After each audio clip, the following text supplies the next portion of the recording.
Hey everybody, Pastor Mike here. Just want to welcome you. So glad you've been joining us this week for these video devotionals through our week of prayer and fasting. You know, last year my family went on vacation up to Kentucky, and we went to this place called Natural Bridge State Park, and we climbed the mountain, and it was a hot day. I mean, it must have been 300 degrees that day. We're going through a case of water on our way up the mountain. Some of the kids wanted to camp and set up tents because they were that exhausted.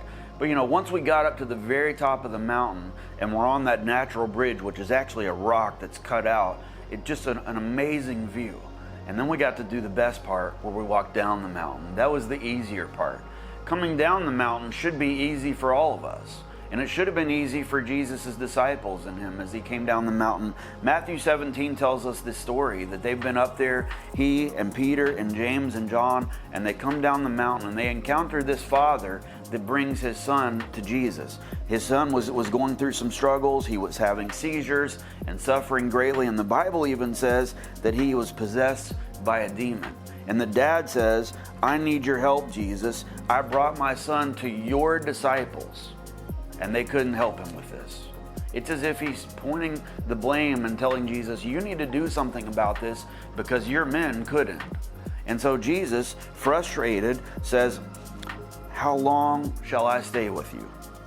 How long shall I put up with you?" Now, he's not really saying that to the Father. The Father's doing exactly what he needs to be doing by bringing his son to Jesus. He's frustrated by his disciples who have been given all this power, all this ability that he has given them, and they're not tapping into it. And so afterwards, the disciples kind of pull him aside in private because they don't want anybody else to know that they can't do the work Jesus has called them to. And they ask him, "Why couldn't we drive it out?" And Mark tells us the story of it and continues it and says this, Jesus answered them by saying, "This kind can only be done by prayer and fasting." And then he goes on to say this, "Because you have so little faith, you couldn't do this. And so I tell you, if you have faith as small as a mustard seed, you can say to a mountain, 'Move from here to there,' and it will move." And he adds this, "Nothing will be impossible for you."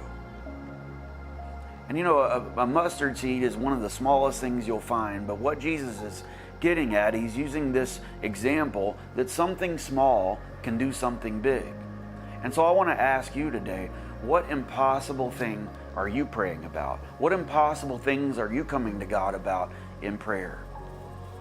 Because, you know, one of the things he's trying to get us to understand when he talks about this is this little mustard seed can do something amazing.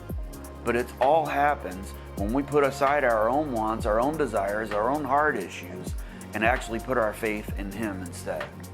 And so instead of having their faith in themselves and in their abilities, they decide then to put their faith in God. And anytime we do that, that's when he can do the impossible in us and through us.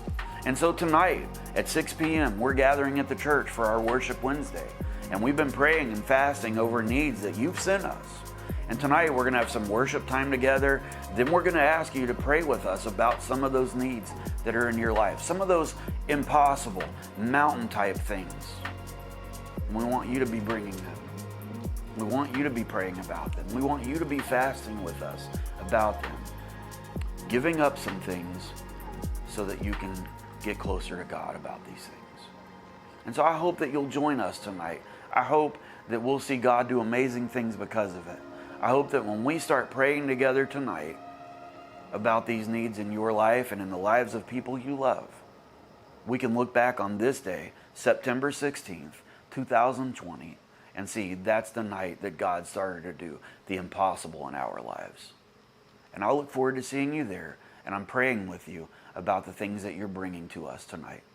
Can't wait to see you. God bless you.